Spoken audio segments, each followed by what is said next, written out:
امروز 8 مای سال 2022 دشت‌های زیبای چگم اینا گلی لولا و زیبایی طبیعت یک زیبایی خاصی دیگر ارزا میکنه. اون قشلاقی میگی چار از دور نمایان است.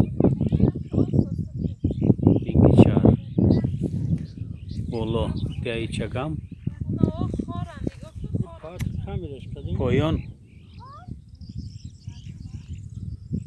خب اخلاق کاملش کدام اینا برادر عزیزم که با مراد شرفی خوب ما دو روز باز همسفر هستیم. اینا یا بسیار خاطراتی خاطی گشتیم. اینا بچه کی دیگریمون اردشیر بسیار بچه خوبه. اینا با تشابهی اردشیر اینا ما اومدیم. عادل گفت که معنی عادل خرس میگنه. اینا بنیامین عکسشو خب این ای کامپیوتر خاتیمون مایده سایری طبیعت از روی گفتی مردم اینجا انا پس از بارانی های 2 هفته اخیر طبیعت از نو احیا شده است. اینا نکات و تراوتی نو میگیرد. باران های اخیری که 2 هفته و 1 هفته اخیر شد نبینید چقدر طبیعت زیبا کرده است. نه اکثریت مردم از پی کار و ما به خاطر بعضی حالتی که خبرگیری آمده بودیم اینا ما با بازم از زیبایی طبیعت نیست. اینا بهره شدی صبح شام بخیر باشه دوستان بخیر باشه.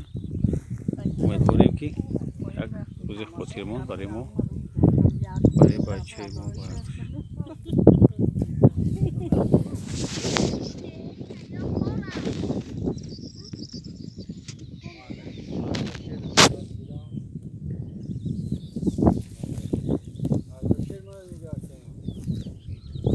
هوای تازه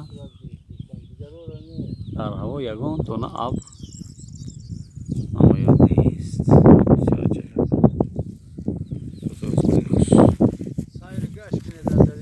حاجی بیبی سلام علیکم.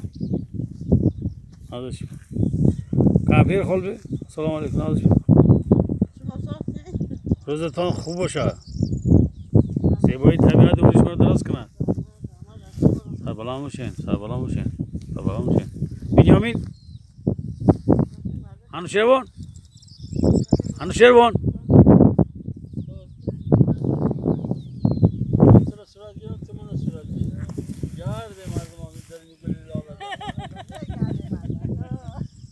اردشیر